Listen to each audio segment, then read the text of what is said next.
February the 21st, 2017.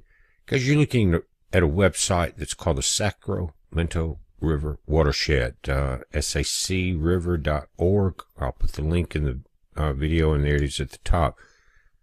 This section is called the Upper Feather River Watershed. And what you've got at the very bottom is the Oroville Dam. Notice in the bottom left of this corner where it says Oroville. The shaded area goes all the way to the almost to the border of Nevada and the High Sierras. And everything in the darkened area is the watershed. In other words, everything, all the rain or snow that hits this area ends up at Oroville Dam. And that includes several lakes and dams above here. Now, how did they rapidly get Oroville under control, guys?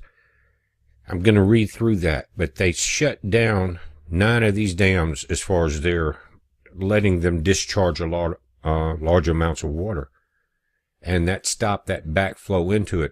There's 3 arms that come into this 900-foot dam, and it's North America's largest dam, by the way.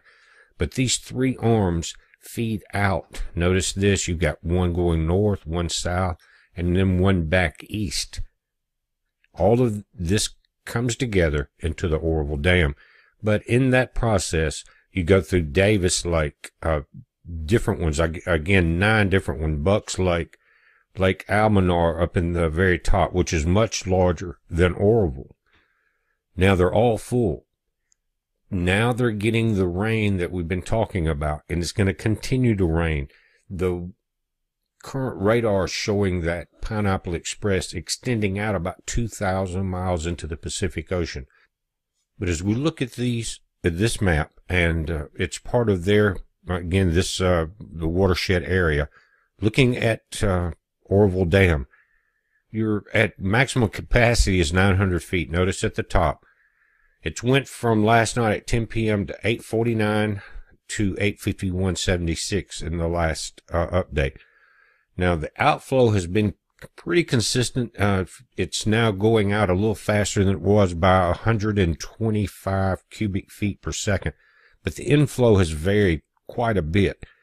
And what that is going to change, guys. Notice at the very top at 10 p.m. last night, that 93,000 cubic feet per second. Now it's down to 84,605 as they've let some of this pressure out.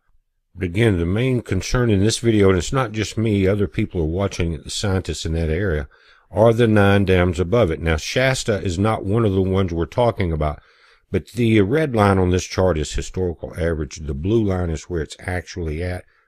Don Pedro in the center right had to be released today. They had to let the overflow, and it carved out a section of the highway. They've got that blocked off now. This right here, guys, that center column that says 80, 110, 78, 94, that's the percentage of how full it is. Oroville at 80, Antelope 110, it's overflowing. Frenchman Dam 78, Lake Davis 94% capacity.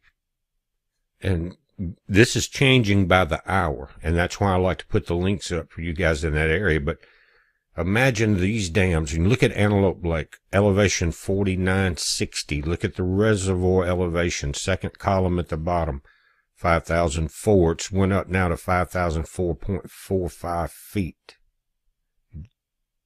You understand that that is beyond full?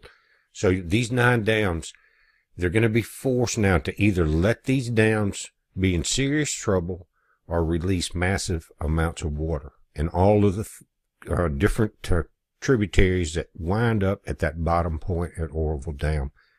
Also, record rains. Look at the snow. This is today, February 21st, guys. And when you get into pinks and purples, look over in the far left. You're dealing in inches, 100 to 150, 160 inches in some places. Think about that. Now, when your temperatures start getting above freezing, which it did yesterday in many areas, got up to about 47 degrees, this starts letting go and melting, and there's avalanche warnings through the entire high ranges there. But this is the normal inflow of Oroville. Look at this from the different forks I was showing you, and it adds up to 5,310 cubic feet per second. And now we're at around 80 6,000 cubic feet per second. It was at 90,000 last night. Think about that. Tremendous amount of water. And that's with the upriver dams shut off, and it's just taking the water that's between those dams and itself. Those dams will be forced to release the water. What will happen? Remember, there's a report about Oroville, came out in 2012, guys. I did it in a video where they said if they had immediate problems, people wouldn't have time to evacuate. And this is concerning some of the headlines. Although the California Department of Water Resources is claiming Oroville Dam is safe because the water level had fallen by 52 feet, that feat was largely accomplished by overfilling 9 upstream reservoirs that are expected to flood as another Pineapple Express storm train brings 48 hours of heavy rain through Wednesday. Today is Tuesday. You're going to get a little break Thursday, coming back in for the weekend. But the last storm, here's some of the things we had talked about. 2,000 people were evacuated. Although most Americans have been told the fissure in the side of the dam had been stabilized by opening the spillway to drain the lake and helicopters dropping the huge bags of rock, and then you're seeing they pour the cement in.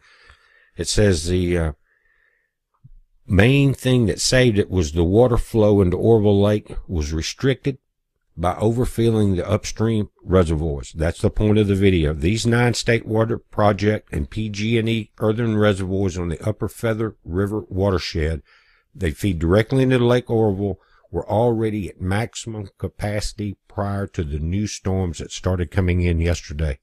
These storms are expected to bring another 1 to 3 inches of rain in the valleys, but the Central Sierras expected 10 inches of snow and rain over the next 7 days.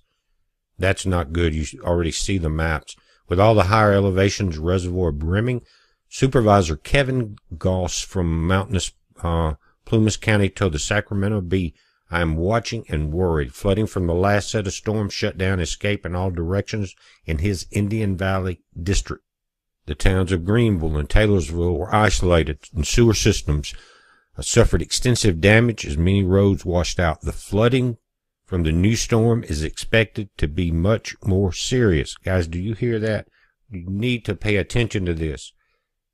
It's going to flood the upper sections above Oroville because they're going to have to release water to save those dams. And that last big stop, the largest dam in North America, is going to be under tremendous pressure. In addition, relatively warm temperatures up to 49 degrees today near Tahoe caused snow melt. This has put out, guys, they've got avalanche warnings everywhere in that area. These snow to water equivalents for this time of the year in the Central Sierras are at 183% and the Southern Sierras at 205%. It says the National Oceanic and Atmospheric Administration warned that the mountains could see significant runoff. Now, all that runoff is going to end up at Oroville. The total capacity of the upstream dams is about 400,000 acre-feet, or about 1/10 the capacity of Lake Oroville. Last week, the upstream reservoirs were allowed to fill in an effort to take pressure off the Oroville Dam.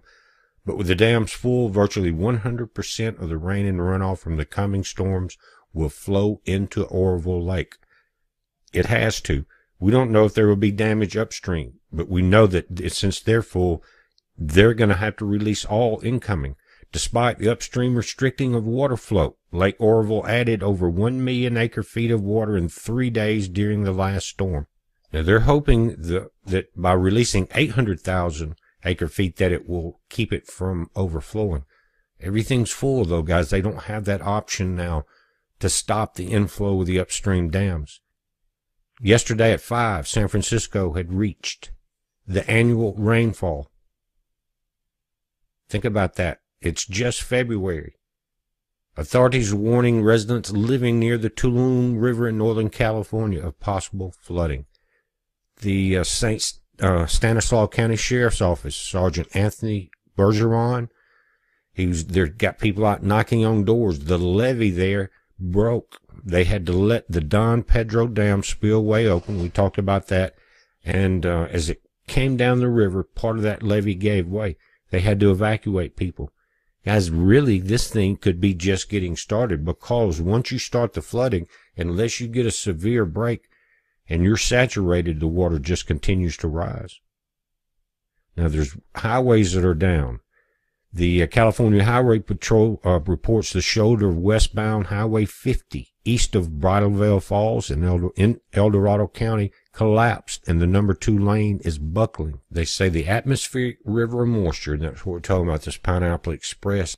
Again, current maps are showing it extending 2,000 miles out and still coming into California. And you've got evacuation orders near Manteca on the San Juan Joaquin River, guys. The levee is broke there. But you've got problems with the Tulum River because, again, the Don Pedro Reservoir. What we're dealing with is the climate chaos. It has everything to do with the Arctic vortex. We see it's not tight. We've got record heat in the south. Many places record cold, record rain. Complete climate chaos at this point. That's what we're dealing with. Look at Oroville down. Let's go back 24 hours. Inflow, 47,000 cubic feet a second. Now 82,000 cubic feet a second. But if you'll look at around 2100 hours on this chart, about middle, it had gotten to 93,000 cubic feet per second. One other thing I want to link you to here is the www.parks.california government site, and it's the Oroville webcam. Check this out, guys, just to give you an idea. This is live as of about 2:30 p.m. Central Daylight Time today. And you're looking out over this valley, over this 900-foot dam. And the bottom right was what this section in the right looked like a few days ago as it was washing over. They got it down 50 feet. That's rapidly filling back up. Again, they've got to let the water out of these upstream dams now. They can't stop it. Is that this camera's panning itself. Notice in the top left it says spray. Now look to your right past this tree, down and right in that area, and you can see that they're starting to let more and more water out as that spray is rising, guys. That's hitting that release section where it's busted, where it hits that, and you saw it come up like Niagara Falls. But look at the valley below this. It looks saturated, and you've got Oroville down below there, a few other towns, and they said they don't have time to evacuate, but this is very high up, and it is the last dam of 10 in this watershed, and they're all full. That's the point of the video, guys. Again, you can come here during the daytime. It'll kind of pan around. They need one below the dam also. I haven't found that yet. I've seen some people doing videos there, but I haven't seen a dedicated webcam. Keep this in mind. Keep your reservoir levels in mind. All the links will be in the video, guys.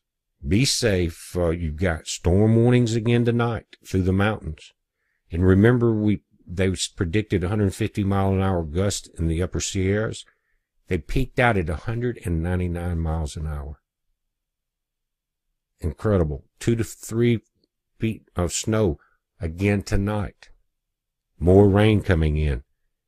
And really, everything's at right now at the breaking point. I don't know how it's going to get better before it gets worse. I'm not trying to spread fear at all, guys, but this is what you warn folks about. Nothing looks good about it. We're watching it. You watch it. It's a heads up. Be safe.